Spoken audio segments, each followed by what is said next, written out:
بەڕێزان میوانە بەڕێزەکان بەخێر بێن بۆ ئەم سمینارە پیرۆزبایی 8 مارسان لە یەکەم کۆمەڵەی ژنان لەژێر دروشمی پاراستنی ژنان لە بەرامبەر توندڕەویدا ئەرکی هەموانە بە بۆنەی هاتنی 8 مارس ڕۆژی جەهانی ژن کۆمەڵەی ژنانی ڕۆژهەڵات بە هاوکاری سکرتاریەتی کۆمەڵە هەڵدەسێ بە بەڕێوەبردنی پانێلێک بۆ هەریەک لە بەڕێزان نەرمین عوسمان ئەندامی سەرکردایەتی یەکێتی نیشتمانی کوردستان باسی پانێلەکەشی لەسەر داعش و ژنانە ئاشتی عەزیز ئەندامی پێشووی پارلمانی کوردستان لەسەر لیستی گۆڕان ژنان لە ناوەندی بڕیاری سیاسی سۆرانی پاڵانی ئەندام و جێگری کومیتەی ناوەندی کۆمەڵە و مامۆستای زانکۆ یاسا و مافەکانی ژنان بەڕەسمی هەمیشەکیش مێژوویە لە 8 مارسە خوێنینەوە مێژووی ڕۆژی جەهانی ژن هاوکات مێژووی خەباتی سیاسی و کۆمەڵایەتی لە دژنی هەڵاواردنی ڕەگەزیە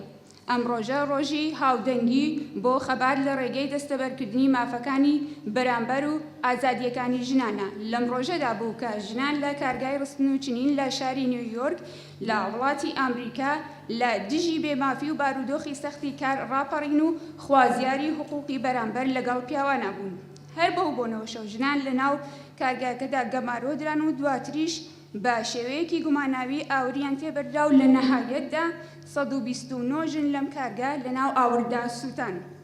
دواتریش لە ئوروپا لە دووەمین کۆنفرانسی سۆسیالیستی نێودەوڵەتی ژنان کە زیاتر لە 100 کەس تیا بەشدار بوون و هەروە 17 وڵاتیش لە جەهان بە پێشنهاری کلارا زیکتین لە 27 ئاگوستی ساڵی 1910 لە کۆپنهاگ ڕۆژی 8 مارس ڕۆژی جەهانی ژن ڕاگەیاندرا و لەلایەن چالاکانی ژنان و ئازادی خوازان وەک ڕۆژێکی مێژوویی ڕێزی لێدەگیرێت. بەڕێزان ئێستش داواکەین لە نەرمین خان بێت بۆ پێشکەشکردنی پانێلەکەی. ئەم کاتتان باش زۆر سوپاس بۆ هەموو لایەک سوپاسیش بۆ هەڵبژاردننی من کە لێرانە بتوانم تەوەرێ باسکەم. سەرەتا ئەمەوێ پیرۆزبایی 8 مارد لە هەموو لایە بکەم و لە هەموو ژنانی دنیا و بەتایبەتی لە ژنانی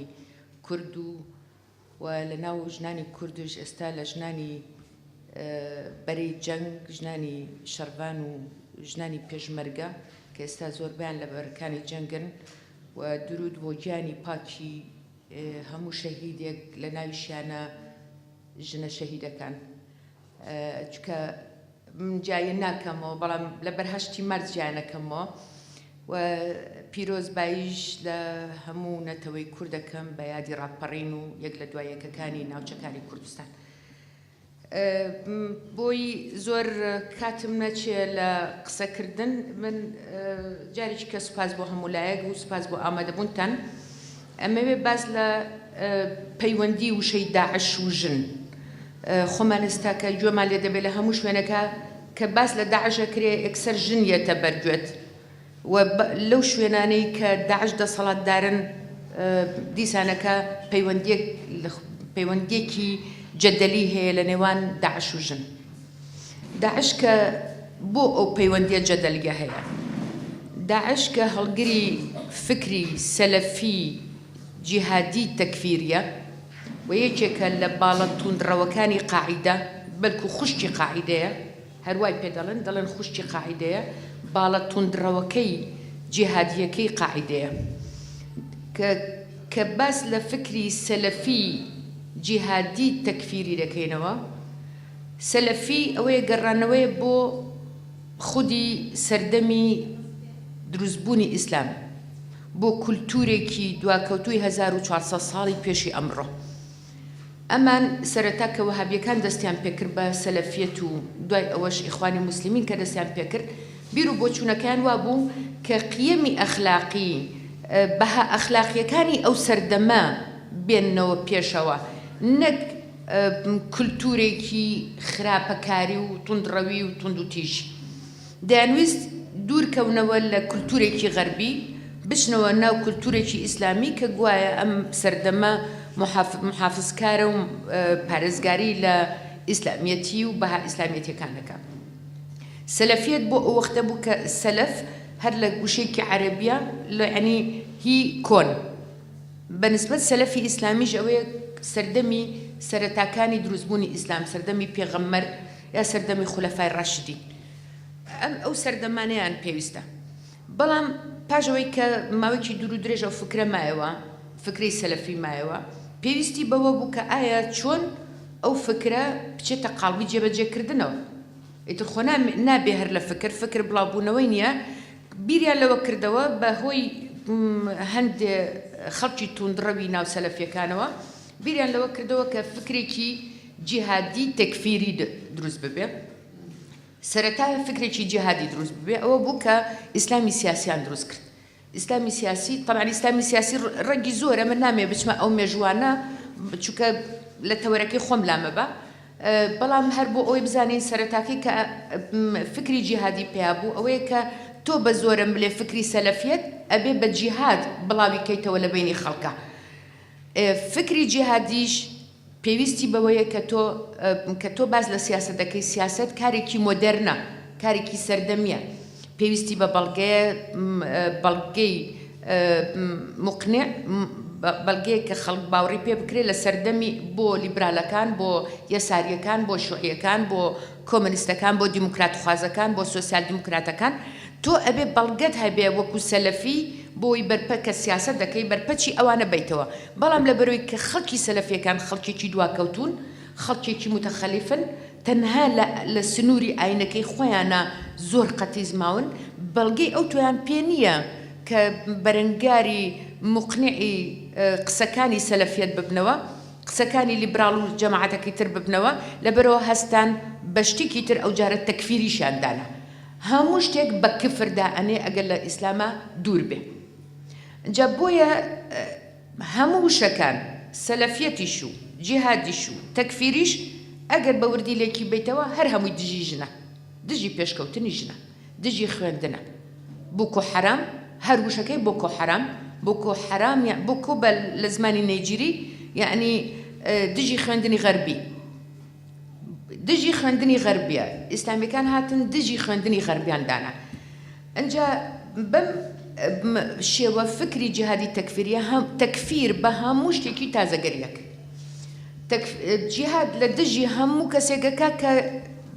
لە بەرامبەری ڕاوەستێ و قسەکانی لەگەڵ نەکە. باشە، ئەنجا ئەم چی ڕوویە لە کاتی کە باز لە ئەوەکەی لەژێر ئەم دروشمانە بانگەوازی جێبەجێکردنی شریعەتی ئیسلامی دەستی پێکرد، ئاینی ئیسلامی. شریعەتی ئاینی ئیسلامی لە هەموو ئەو بنکە و لە سەرەتاوە هەر لە قاعیدەوە دەستی پێکرد لە ئەفغانستان و پاکستان. ئەنجا دوای ئەوەی کە لە ئەفغان و پاکستان ئیتر خۆتان نەزانن ئوسامە نەیتوانی لەو ناوچەیە جێبێتەوە، چونکە خۆی لە ئەساسا خەڵکی ئەفغان نەبوو، مەجبور بوو ئەبێ بڕواتە دەرەوە، سەیطرەی کرد بەسەر وڵاتە عەرەبیەکان. ئیتر ئوسامە هاتە دەرەوە جیهادیەکەی لە منطقەی عەرەبیدانە، بەڵام لە جیهادیەکەی لە منطقەی عەرەبیەکانە لە ناوچە عەرەبی و خەلیجی و سووریا بە تایبەتی لەو شوێنانەی کە زەمینەکە ژینگەکە گونجاوە بۆ گەشەکردنی قاعیدە، ئیتر زۆر وردەی لێبەوە، جبهة النصري لێبەوە، حرامی لێبەوە، جبهة الشعبی لێبەوە، هی مەسر، ئیتر نصرەی لێبەوە، داعشی لێبەوە، داعش کە لەو ناوچانە، داعش خۆتان نەزانن ئیتر ناوچەی سووریا و عێراق ژینگەیەکی لەبار بوو بۆ ئەوەی گەشە بکە. کە گەشەی کرد داعش یەکەم سەیطرەی کە کردی پاژەوەی کە لە ڕقەی گرت، هاتە ناوچەکانی مووسڵ و تکریت و ڕمادی و ئەو ناوە مووسڵی داگیر کرد. لە مووسڵەوە ئیتر بەرەو هەر شوێنێک کە لە ناوچەکە لەوێ بوو ئیتر شریعەتی ئیسلامی تەطبیق کرد. یەکەم شتی شریعەتی ئیسلامیش ڕاستەخۆ لەگەڵ ژنایە. ئەو شتانەی کە دژی بە بەیان دەری کردووە، قەدەغەکردنی دەرکەوتنی چاوە بۆ ژن، بە هیچ نوعێ نابێت چاوی دەرکەوێ، هەر قسەیەکیان هەیە دەڵە چاو بیبینین و عەورە عینەن معنای هەیە، یعنی تۆ کە چاوە بینی عەورەی وەک وایە عەورەی ژن ببینی. قەدەغەکردنی پۆشینی عەبای کراوە ڕەنگا و ڕەنگ، قەدەغەکردنی بەکارهێنانی بۆن و بەرامە، قەدەغەکردنی پێڵاوی بەرز. لە کۆتایی هەڕەشەکانە کە بڵاوی کردەوە دەڵێ ئەمە لە سەرەتا لە ڕقەوە دەستی پێکرد، ئەمە دەڵێ ئوعذر من ئونذر یعنی ئیتر گوناحی خۆتان بۆ خۆتان گوناحی خۆتان لەمری خۆتان هەر شتێک وا ئێمە ئینزارمان کردن ئەگەر دژی ئەمە بن ئیتر بەرامبەرتان کارێکەکەن ئەو خۆتان نەزانن یەکەم هەنگاوی کە دەستیان پێکرد لە ڕقا ئەو کچە سووریەیان ڕەنجم کرد و کوشتیان و بوو بەزەجە لەسەر تاسەری جیهانە بەوە نەوەستانەوە کەواتە بە تەنها شەریعەت بەستنەوە نەوەستانەوە بەڵکو کەوتنە جەڵدە و کەوتنە کوشتنی ژن یەکەم کوشتنیشیان لە ڕقەوە لە ژنە سووریەکەوە دەستی پێکرد کە گوایە زینای کردووە لەسەر ئەساسینە خۆڵی ئەو ژنیان بڕێکە گوایە دزی کردووە ئیتر جەڵدە بە عالەم ئاشکرا لە جادەکانی مووسڵ و لە جادەکانی ڕقە و لە تکریتا دەستی پێکرد بوو محرماتی داعش دسپلینی لەسەر جوول و بەرگ تەواو یعنی ئەمە تەواوە بەڵام ئیتر کەوتە شتی تر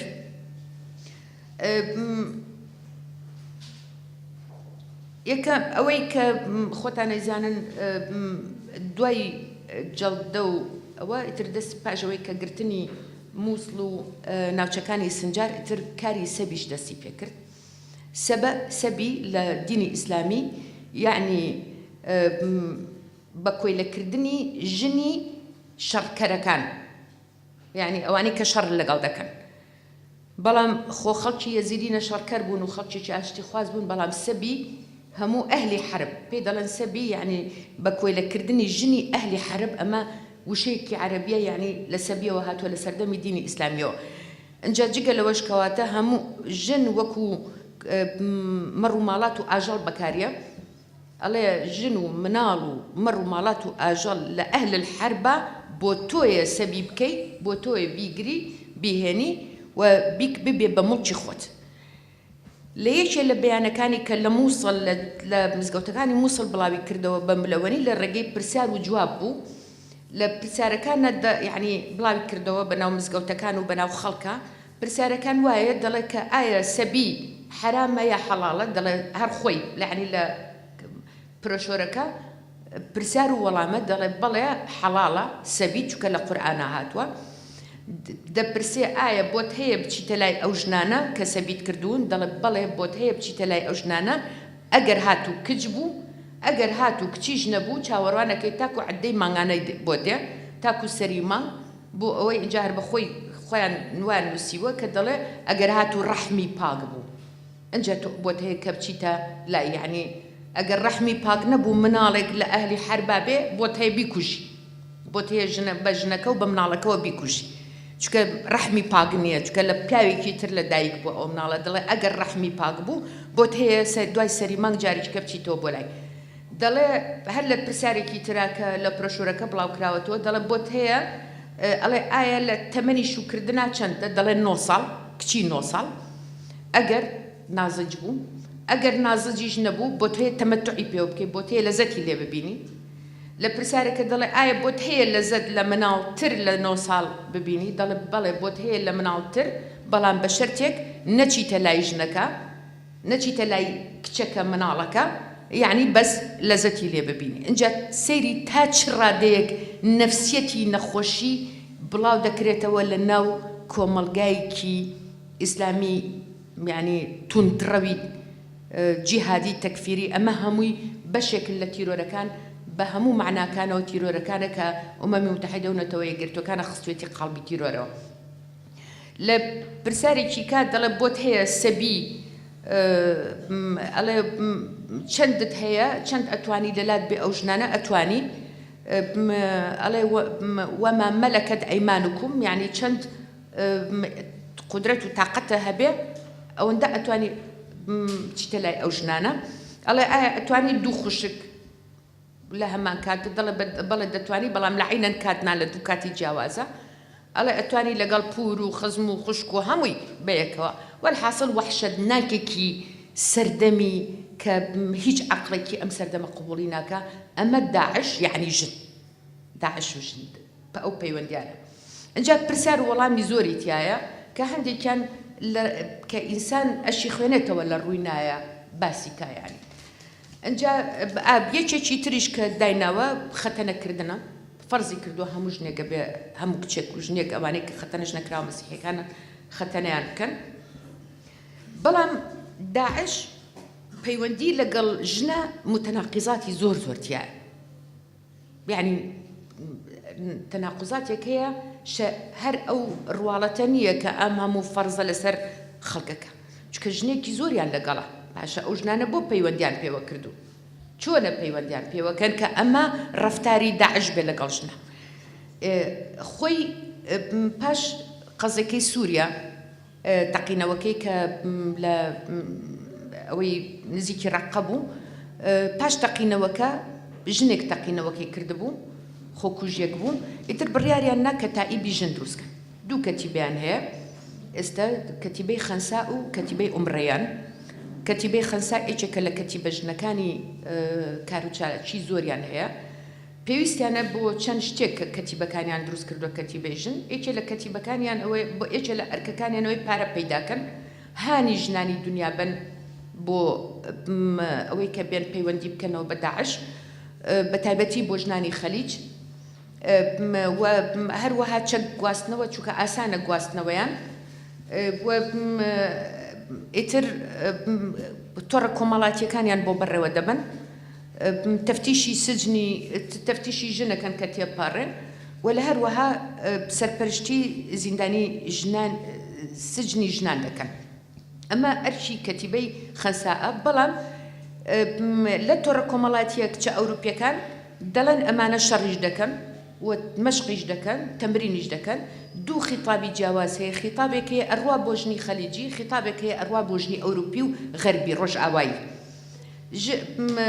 خیتابی خەنسا نامەیەکی بڵاو کردەوە کە 10,000 وشەیە ئەو 10,000 وشەیە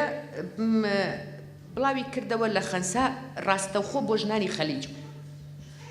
10,000 وشەکە بە عەرەبی نووسراوە هۆکاری عەرەبیەکە بۆ چییە؟ بۆ ئەوەیە کە چونکە هەندێک خاڵی تایە زۆر ماوەیە ماومە جارە ئێدە باش ژنانی چونکە ئەو بڵاوکراوی بۆ بە عەرەبی نووسراوە بە ئینگلیزی نەنووسراوە یا تەرجمە نەکراوە بۆ زمانی تر چونکە کاریگەری نێگەتیفی هەیە لەسەر ژنانی ڕۆژ ئاوایی هەندێک ڕێنمایی تایە کە ڕەنگە لە لای ژنانی ڕۆژ ئاوایی قوبوڵ نەبێ بەڵام ڕێنماییەکان بۆ ژنانی خەلیجی گرنگە کە پێویستەکە ئێکە سەرەتاکەی پێویست دەکا ئێوە هانی ژنی ئیسلام بن بێن پەیوەندی بکەن بە داعشەوە هانی مناڵەکانتان بن ببن بە شەڕکەری ناو داعش بەڵام ئەمە تەبان خۆتان ئەزانن لە دنیادا ئێستا توێژینەوە و لێکۆڵینەوە زۆرە بۆ نامەیەکی بچووکی داعشیش یەکێک لە هەرە توێژەرە گرنگە بریتانیەکانە ناوی وێنتەرە وینتەر لە یەکێ لە لێکۆڵینەوە توێژینەوەکانی هەستاوە دیراسی ئەو 10,000 وشەی کردووە ئەو نامەی کردووە کە بۆ بە عەرەبی نووسراوە ئەو بە پێی وایە دەڵێ بۆ لە بەرەو چکە نێگەتیفە بەرامبەر بە ژنی ڕۆژ ئاوایی بۆیە بڵاوی کردوێتەوە بە زمانی عەرەبی و ئەوە خیتابێکە قسەکردنێک کە تەنها ڕوبەڕووی ژنی خەلیجی دەبێتەوە و ڕۆڵی ژنانی موسڵمان پیشان دەدا و شێوازی ژیانیان پیشان دەدا لەوێشەوە دیسانەکە تایەتی کە دەڵێ ژن محوەرە یعنی ڕۆڵی ژن زۆر بە ئیجابی پیشان دەدا بەڵام هەندێک قەواعیدی داناوە کە لە زمنی شەریعەتە و قوبوڵکار نییە یەکەمیان تەمەنی شوکردن 9 ساڵە و نابێت لە 7 ساڵی تێپەر بێ خوێندن ئەبێ هەبێ بەڵام خوێندن تەنها لە ڕووی شەریعەتی ئیسلامەوەیە و یا فێربوونی ئیشی ماڵە مناڵ بەخێوکردنە هەندێک پەرستگاریە فێربوون و خوێندنە بێ لەسەر شەریعەتی ئیسلام بێ ئەبێ جوڵە و سەفەر سنووردار بێ چوونە بازاری لا بێ لەگەڵ کەس و کار و یعنی مەحرەما بێ نامەکە ئەڵێت چەند ژن بیەوێ کە بیسەلمێنە لە پیاو بەتواناترا ناتوانێ هەردەم ژن پیا و باڵا دەست و بەتواناترە ڕۆڵی ژنان وا دەکا کە دەڵێ لە خزمەتی ماڵ و مناڵ و پێگەیاندنە ئەنجا ئەمە بڵێن زمنی 10,000 وشەکە ئەمانەی تایە و باسی لێکۆڵینەوەکە زۆر بەوردی دراسە کراوە بەس ژنی ڕۆژ ئاوا ئەوانەی کە ئیلتیحاقیان کردووە و لەگەڵ داعشن ئەوان جۆرە خیتابێکی کە لە تۆڕە کۆمەڵاتیەکانەوە بڵاو دەکەنەوە لە تویتەر و فێسبوک و هەموو ئەو بڵێن ئەوانەی کە ئینتەرنێت و جۆرێکی تر بانگەواز بڵاو دەکەنەوە دەڵێن ئێمە خەریکین ئەو گیانە توندڕەوەی لە گەنجی ئەوروپا هەیە ئەمە هەوڵەدەن بیخۆزنەوە دەڵێن ئێمە مەشقەکەین ئەمە چینە بەرەی جەنگ ئێمە ناسنامەی خۆمانمان دۆزیوەتەوە ئێمە ژیانێکی بەختەوەرە پارەمانە دەنێ ماڵمانە دەنێ مناڵ دروستەکەین یعنی ژیانێکی ئیستقرار دروستەکەین کە ئەمە ئەنواع جۆرە تەناقوزات هەیە لە بینی ژن لە بینی خیتابی داعشێکی عەرەب داعشێکی چیچانی داعشێکی لیبی یا داعشێکی کە ئەمانەش ئێستا فەرعی داعشن بۆکو حرامیش ئێستا خۆی وەلای دەربڕیوە بۆ داعش ئیتر ئەمانە هەمویان خیتابێکیان هەیە بۆ عەرەب بۆ خیتابێکی تریش هەیە کە ئەوانەی التحاقەکەن بە تایبەتی کە ڕێژەکانی لە سووریا زۆریان التحاق کرد سەرەتاکەی باقی تریشی کە هاتنە ناو داعشەوە بۆ عێراق ئەمانە هاندانەکە بە جۆرێکی تر دەبێت ئەجا ئێمە دەبێ بینە سەرباسی ئەوەی بزانین بۆ ژن التحاقەکە بۆ ژنانی ئەوروپی التحاقەکە ئەم هەموو ژنە کە داعش ئەو درڕندەیە بۆچی وە التحاقی کردووە بەپێی تا ئێستا بەپێی ئەو توێژینەوەی کە کراوە لە سووریا 550 ژن پەیوەندیان پێوە کردووە ژنی ڕۆژئاوای خەتەرترینیشیان نازانمەوە هەمووتان خوێندتانەوە ئەو ژنە کەنەدیەیە کە ئێستاش چاو ئەوەی خۆیدا ئەپۆشە و کەس چاویشی نەبینیوە بە ژنە خەتەرەکەی دنیایدا ئەزانم لێ کۆڵیرەوەیکی مامۆستا هەیە مامۆستایکی زانکۆ لە سیتی نیویۆرکە ئەوەیە ناوی نیمیە نیمی دەڵێ التحاقکردنی دەڵێ پاش دیراسەکردنی زۆر و ئەو توێژینەوەی کە هەیە التحاقکردنی ژنانی ئۆروپی بە داعشەوە بۆ گەڕانەوەی ناسنامەکانە مەسەلەن بۆ نمونە لە فەرەنسا توێژینەوەی کراوە لە 145 ژنانی ئەو ژنانەی کە یعنی لە توێژینەوەکە کراوە لە 145یان ژنن کە ئەیانەوێ التحاقکەن بە داعش بۆچی چونکە خۆتان نەزانن ئەو ماوەیەکی دوور و درێژ دبێتێکە بۆ نیقاشێکە بۆ لەسەرەوەی ئایا لە چک لەبەر کرێ لە چک لەبەر نەکرێ لە چک لە شوێنی ئیشەوە بێ و هەستێکیان لەلا دروست بووە کە ناسنامەی خۆیان لەوێ نادۆزنەوە بۆیە ئەگەر بێنە لای دەوڵەتێکی ئیسلامی خەلی مبایعەی خلافەت بکرێ ئەوە لەوێ ناسنامەی خۆی وەکو ئیسلامێک ئەتوانێت بدۆزێتەوە وەکو کەسایەتێکی ئیسلام بۆیە ئێکێ لە هۆکارەکانی ئەمەیە بەڵام توێژینەوەی تریش زۆر کراوە کابرایەک هەیە ناوی ڕالف غەفبانە ئەڵمان لوبنانیە توێژینەوەیکی کردووە باش ئەوەندەی نەماوە لە قشکەمتر ڕالف غەفبان کابرایەکی ئەڵمان لوبنانیە توێژینەوەیکی کردووە لەسەر و کەسانی کە التحاقەکە توێژینەوەکە لە هەموو لایەکەوە کردوێتی یەکێک لە ئەوەکانی کە پەیوەندیان کردووە بڵێن توێژینەوەکەی لەسەر 300 کەس کردووە بەس ڕێژەیەکی تری دەرهێناوە کە چەند التحاقی کردووە دەڵێت تاکو ئێستاکە 300 ئیسلامی توندرە و پەیوەندی کردووە لە 140 تەمەنیان لە 25 ساڵ کەمترە بەڵام 378 ئەڵمان التحاقی کردووە ئەمانی کە لە وڵاتەکانی ترەوە بوون ئەمە لە ئەڵمانە ئەوەی کردووە پەیوەندی کردووە ئەڵێ ڕێژەی ژنان لە ناو ئەوانە لە 111 ئەوەی التحاقی کردووە بە داعشەوە یعنی لەو 378 ئەڵمان لە 111 ژنن کە چوونەتە ناو داعشەوە لە 112 بڵێن لە ئیشیان نەبووە لە ئیشیان هەبووە لە 102 زانکۆی تەواو کردووە لە 102 لە 112 ئەوەی کە باسم کردم ئیشیان هەبووە یعنی لە مۆڵگایکی ئیشکردنە فێری ئیشکردن بوون لە 106 مەشقی کاریان وەرگرتەوە هیچی کەنا یعنی کاریان نەبووە باقی هەر هەمووی خەڵکێک بوو لەسەر سۆسیالە ژیاون لە سەتا سی ئەو تەوەرەی کە وەریگرتووە ئەو سامپڵەی وەریگرتووە کە ڕۆیشتوون لە سێسەدەکە لە سەتا سی سجلی جەریمەیان هەبووە لە وڵاتەکانی خۆیان یعنی مجرم بە مجرم دانراون کەواتە زۆربەی ئەوانی ئیلتیحاقیان کردووە خەڵکێکی بێ ئیش بوون لەناو کۆمەلگا مەقبول نەبوون و خەڵکێکن لەسەر سۆسیالە ئیشیان کردووە و خەڵکێکن کە سجلیان لەو شوێنانە ئەو بووە ئیلتیحاق کردووە زۆر بەدەگمەن خەڵکی ئەسڵیش هەبووە و یەکێک لە هۆکارەکانیش پەیوەندێکی تۆڕی کۆمەڵایەتی هەبووە مەسەلەن بۆ نمونە کچێک و کوڕێک پەیوەندی عیلاقەی خۆشەویستیانە بۆ کە ڕۆژ توی تر پەیوەندیان پێوە کردووە ئەو چوە ئیلتیحاقی پێوە کردووە ئەمەش هەبووە لەو بارەوە یان ڕەفیقی ڕاکێشاوە هاوڕێیەکی تری ڕاکێشاوە بۆ ئەوێ ئەمانەشە بۆ کە خوان لە ئەساسە سەلەفی نەبوون هەشیانە لە ئەساسەوە سەلەفی بوون کە ڕۆیشتونەتە سەلەفی و کابرا چیرۆکی کابرا کوێتێکەکەی کە بە چۆتە بریتانیا و وتوێتی من لەبەروی وەختی خۆی دژی سەدام بووم بەڵام لە ئەساسە سەلەفی بووە ئێتر خۆی و خێزانی و هەمووی دوای ئیلتیحاقیان کردووە ئەم نوع خەڵکانەشی تایە بەڵام ئەمەی کە توێژینەوەکە کردوێتی ڕالف غەفمان کردوێتی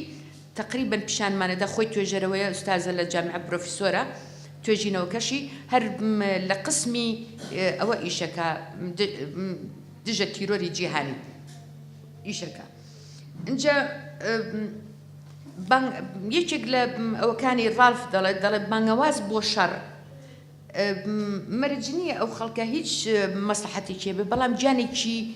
شۆڕش و جانێکی توندڕەوی و جانێکی ئەوە نییە بڵێ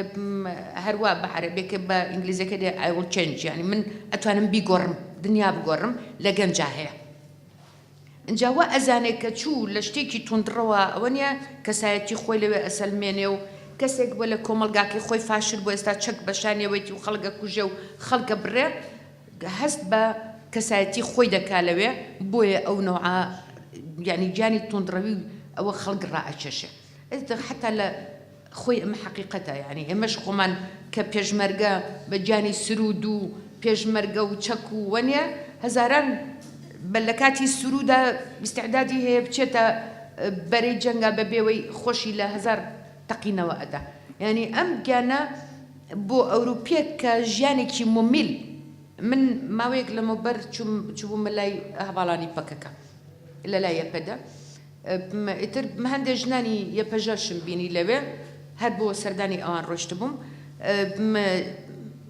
کە هەندێک کەسی ئەجنەبی لێبوو هاتبوون وتم بۆچی تۆ ئیلتیحاقت کردەوە لە وڵاتێکی خۆتی بچێکی بەتوانایت و ئیشت هەیە و خەریکی خوێندنی قانونی وتی ژیانێکی ممیلە لە وڵاتی من وتی من تاقەتی ئەو ژیانە ممیلەم نییە بەیانی هەڵسە و بخوێنە و بڕۆ ینی هاتۆتە ناو شوێنێکەوە کە ڕەنگە قەت ئەمەلی نەبێ بگەڕێتەوە بەڵام گیانی گۆڕانکاریە لە وڵاتی جاری وا هەیە ئەو نوع خەڵکانەش هەیە کەواتە هۆکار زۆرن بەڵام زۆربەی هۆکارەکە ئەنجا بۆ پێشتان بڵێم لە سەتا 25 لە خەڵکەکان لە سەتا 40 لە خەڵکەکان لە خوار 25 ساڵەوە لە سەتا 40 خەڵکەکە لە خوار 25 ساڵەوە کەواتە هەمویان گیانی گەنجەتیان هەیە خۆشتان نەزانن کچەکانی چیرۆکەکان 15 ساڵ و 16 ساڵ و ئەمانن کە ئیلتیحاقەکەن ئەمە بگەڕێمەوە سەر هێشتا لە کۆڵینەوە زۆرە بەردەوامە من لە یەکی لە دەستگاکان ئیشەکەم لەگەڵانە لێرە معلوماتیان بۆ دەنێری نەگەر دەستمان کەوێ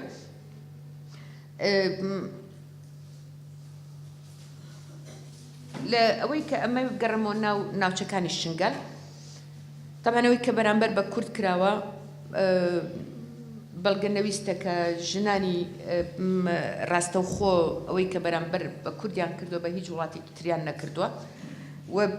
بەڵگەنەویستێکە کە لە خواست و ویستی داعش بەرامبەر بە ژن خۆتان نەزانن 3500 ژن و مناڵیان بە ئەسیر گرتووە لەو ناوچەیە بەس ئەوەی کە پشت ڕاست کراوەتەوە ژنان 1661 کەسن ئەوەندە پشت ڕاست کراوەتەوە 537 کەسیان گەڕاوەتەوە بەس تەنها 28یان لەژێر عیلاج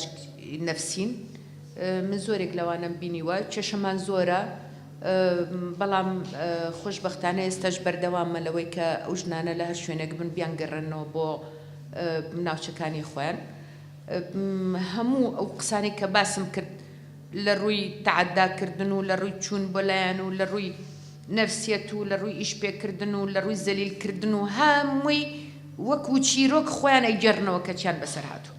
یعنی لەبەرەوە هیچی لەو قسانە ناحەقیقی نین و هەمووشیان خۆیان لە ڕێگەی پرۆشور و بەڵگە و ناسنامە و لە ڕێگەی ئینتەرنێت و لە ڕێگەی تۆڕە کۆمەڵاتیەکانەوە ئەم بۆ چوونانەی خۆیان بڵاو دەکەنەوە ڕقە ڕەشپۆشێکە بۆ خۆی قەدەغێ بستێ لە ماڵەکەی خۆتا بچیتە دەرەوە هەموو ئەمانە بەڵگەنەویستە ئەوەی کە لە غەربا بڵاو دەکرێتەوە بۆ غەرب بڵاوی دەکاتەوە ئەمە هیچ ڕاستێکی تیانە و ئەو ژنانەی حتا غەربیش ناوناو ئەبینی مەجموعەی ڕسم بڵاو کراوەتەوە ژنان لەسەر دانیشتون و هیچ چاویان دیار نییە و کۆمپیوتەر و بەس دوو پەنجیان دیارە یعنی ڤیکتۆریەکەکەن سەرکەوتنەکەکەن ئەمانە هیچی ڕاست نین لە ئەساسە ئەمە بۆ ڕاکێشانی ژنانی غەربە دەنا ژن لەوێ ڕۆڵە کۆمەڵاتیەکەی خوان دەبینن کەمی لەوانە ئەسڵ و فەسڵی خۆی لە بنەڕەتدا ڕۆژ ئاوایی بێ هەمووی هیجرەتی وڵاتانی ترە بۆ ئەو شوێنانە لەو یعنی یا جەزائیرین یا مەغریبین یا لیبین کە هیجرەتیان کردو بۆ ئەو وڵاتانە و لەوێ نیشتە جێبوون کەواتە لە ئەساسە خۆیان ئەوەیەکی ئیسلامی توندڕەویان تایە سەلەفیەتیان تایە بۆیە ئەچنە ناو ئەو بارەوە ئیتر ئەگەر پرسیارێکی تریشە بێ ئەوە وابزانم زوو ڕقەمم بۆ نووسێ لە تەنیشتمەوە سپاس بۆ ئێوەش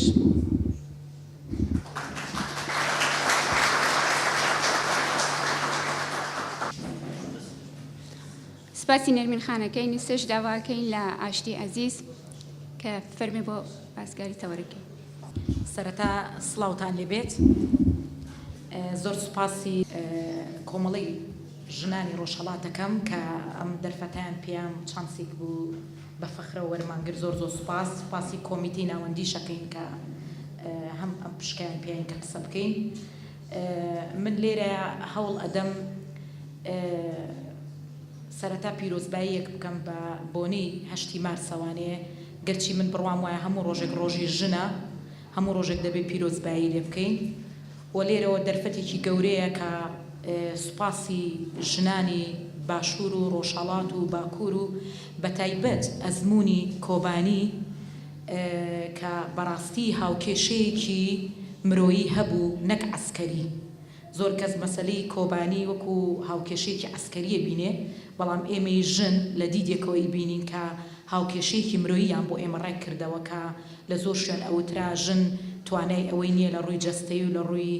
پەروەردەی مرۆیی و ئیمکانیاتەوانێ ناتوانێت زۆر جارە ڕوبەڕووی زوڵم ببێتەوانێت تا ئەو ڕادەیە کە گیانی خۆی بەخش بکات گەرچی ئێمە ئەزمونێکی گەورەمان هەیە لەگەڵ ئەو مەسەلەیە وەکو هەموو بەشەکانی کوردستان بەڵام نەمانتوانی بە شێوەیەکی ڕاشکاوانە ئەو پەیامە بە دنیای دەرەوەی کورد بگەێنین کە ژن لە توانای هەیە زۆر بە باشی ڕوبەڕووی زوڵم ببێتەوە و لە توانای هەیە هێرشی زۆر گەورە تێک بشکێنێت و ئەتوانێت خۆی سەرقافڵەی زۆر جارە کردداری عەسکەری و سیاسی گەورە بێەوە بتوانێت میلەتەکەی خۆشی ڕزگار بکات ئەمڕۆ دەرفەتێک کە هەمومان دەست بە سنگمانەوە بگرین و زۆر سوپاسی هەموو ژناناکەین کە بەدەر لە کاری مەدەنی کاری سیاسیش و کاری عەسکەریشان قسوتە سەرشانیان هەڵبەتە کاری مەدەنی کەمتر نیە لە کارەکانی تر بەڵام وەکو پێشتر وتم هاوکێشەیەک هەبوو کە مۆدێلێک لە سیاست بۆ ئێمە تەحدید کراوە بەرنامە ڕێژی کراوە کە ژن دەتوانێت بە تەنها لەم مەجالانەیە کار بکاوە بەشەکانی تر جۆرێک لە قەدەغەکردن و بڤەیە ژن ناتوانێت کاری تیا بکات کە ئەمە ئێمە هەوڵ دەدەین بە هەموو لایە کە ئەمە ڕێک بکەینەوانێ ئەمڕۆ من باز لە هەوڵە دەم پێشوێم خاتونە ڕقم بۆ من بنووسێ زۆر بە خێرایی تەواو ببم لەسەر ئەزمموی هەرێمی کوردستان وەکو ئەوەی کە من خۆم معایشەم کردو لە ناوم ئەزممونەیە 24 ساڵ تەمەنی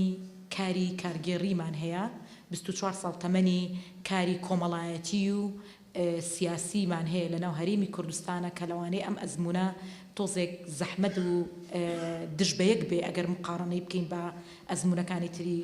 بەشەکانی تری کوردستان چونکە ئێمە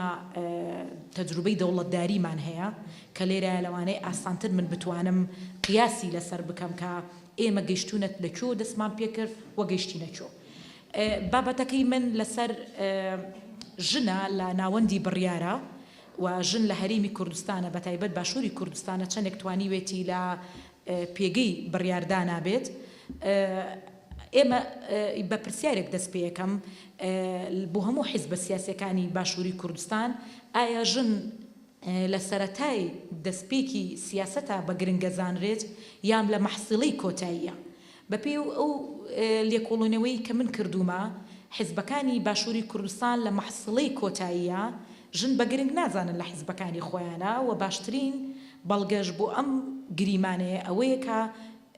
کاتێک کە حیزبەکان ئەچنە چوارچێوەی دەوڵەتداری و پۆستدا بەشکردن دوا خەمیان خەمەکە ژنە کە پۆست بدەن بەکێ کە ئایا پشک دابنرێ بۆ ژن یا دانەنرێت، ئایا ڕێژەیەک لە ژن نوێنەرایەتی ڕەگەزەکەی خۆی بکات، نوێنەرایەتی خەباتەکەی خۆی بکات و ڕێز لە ماندووبوونی بگیرێت. بۆ هەموو ئەمانە فەرامۆش شەکرێت و کۆمەڵێک داتا لە بەردەم منایە کە هەموو ئەم ڕاستی ئەسەلمێنێت کە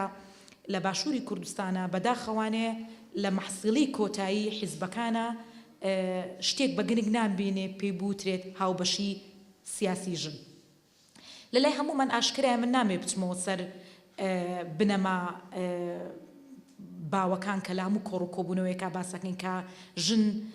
گرێدراوە بە کۆمەڵێک فاکتەری کۆمەڵایەتی کللتوری و هەروەها دەرونیش لە زۆربەی کۆمەلگاکانە و کۆمەڵێک فاکتەری دینی و ئەنسرۆپۆلۆجیش لەسەر ژن هەیە کە کاریگەری لەسەر ژیانی هەیە کە ڕێچکەیەکی بۆ تەحدید دەکات بەپێی کاریگەری مەزهەب و عەقیدە و دین لە ناوچەکەی خۆیە، کاریگەری قەبەلیەتی لەسەر هەیە واتە تیرە و تایفەگەری لەسەر ژن هەیە کە ڕێچکەیەکی بۆ تەحدید دەکا ناچارە بێ زۆر جارە لە دەروی ئیرادەی خۆی کۆمەڵێک بڕیار بدات و هەروەها هۆکارەکانی خوێندن و ڕادەی ئاستی بەرزی هوشیاری ژن هۆکارێکی تری گرنگە کە زۆر جارە تەنازولەکە لە کۆمەڵێک مافی خۆی بەبێ ئەوەی ئاگادار بێ. هەڵبەت من ناچمەوە سەر ئەم شتانە چونکە لە زۆر باس و لێکۆڵینەوەیە ئەمانە زۆر باس ئەکرێت. ئەوەی کە من بە دیاریکراوی لێرە باسی دەکەم ئەوەیە کە لە هەرێمی کوردستانە لە سەرەتای خەباتی شاخێوانێ ژنانی کوردستان شان بەشانی پیاوەکان توانیوانە ڕۆڵێکی گەورەیان هەبێ چ لە گواستنەوەی پەیوەندی خێزانەکانی خوان و تەسحیە بە کۆمەڵێک ژیانی بڵین بێماندوێتی لە بەرامبەرا کڕینی ژیانێکی پڕ لە مەینەتی و ماندوێتی و پڕ لە فشار و پڕ لە ئازار خواردن و گۆڕینەوەی ئەو ژیانە ئیسراحەتی کە لە شارە هەیە. قۆناغێک وەکو هەموو قۆناغەکانی تری ژنانی بەشەکانی تری کوردستان بەم شێوەیە دەستیان پێکرد، بەڵام کە دەبینی لە ساڵی 1992وانێ ژنان کاتێک دێنە شار و ئەم تەجروبە سیاسیە عسکەریە تەرجەمە ئەکرێت وەردەگێڕێتە زمانی دەوڵەتداری بینیمان بەداخەوانێ پاشکەوتنێکی گەورە لە بەشداری پێکردنی ژنان هەبوو لە پۆستە باڵاکانە و یەکەم شت ئێمە گلەیی لە خودی حیزبەکانەکەین ئەوانەی کە هەڵگری پەیامی دیموکراسیێتن و باز لە لیبراڵەکەن و باز لە جۆرێک لە دادپەروەری کۆمەڵایەتیەکەن بۆ ژن و باز لەوە ئەکەن کە پێویستە ئەوەی کە ئێستا کە لە دنیای دەرەوە هەیە پێوترێت تەمیزی ئیجابی واتە جیاکاری پۆزتیڤ. ئەم جیاکاری پۆزتیڤە لە ساڵی 1995 ئەم چەمکە هاتە دنیای سیاسەتەوانێ بۆ ژن لە کاتێکە کە لە ئەمریکایە نەحەقێکی زۆر زۆرەکرا بەرامبەر بە ژنانی نەک بە ژنان بەرامبەر بە هەموو مرۆڤێکی بڵین ڕەشپێست داوایان کرد کە مافی کەمینەکان لە بەرچاو بگیرێت و لە زمنیە ئەم چەمکە هاتە کایەوانێ لە ساڵی 1995وانێ خۆی لە ساڵی 1935 وەکو چەمکێکی گشتی هاتە کایەوە، بەڵام لە ساڵی 1995 تایبەت کرا بە پرسی ژن بۆ ژن ئەم چەمکەی خواست و قۆستیێوانێ بۆی کە داوای مافەکانی خۆی بکات وەکو کەمینە.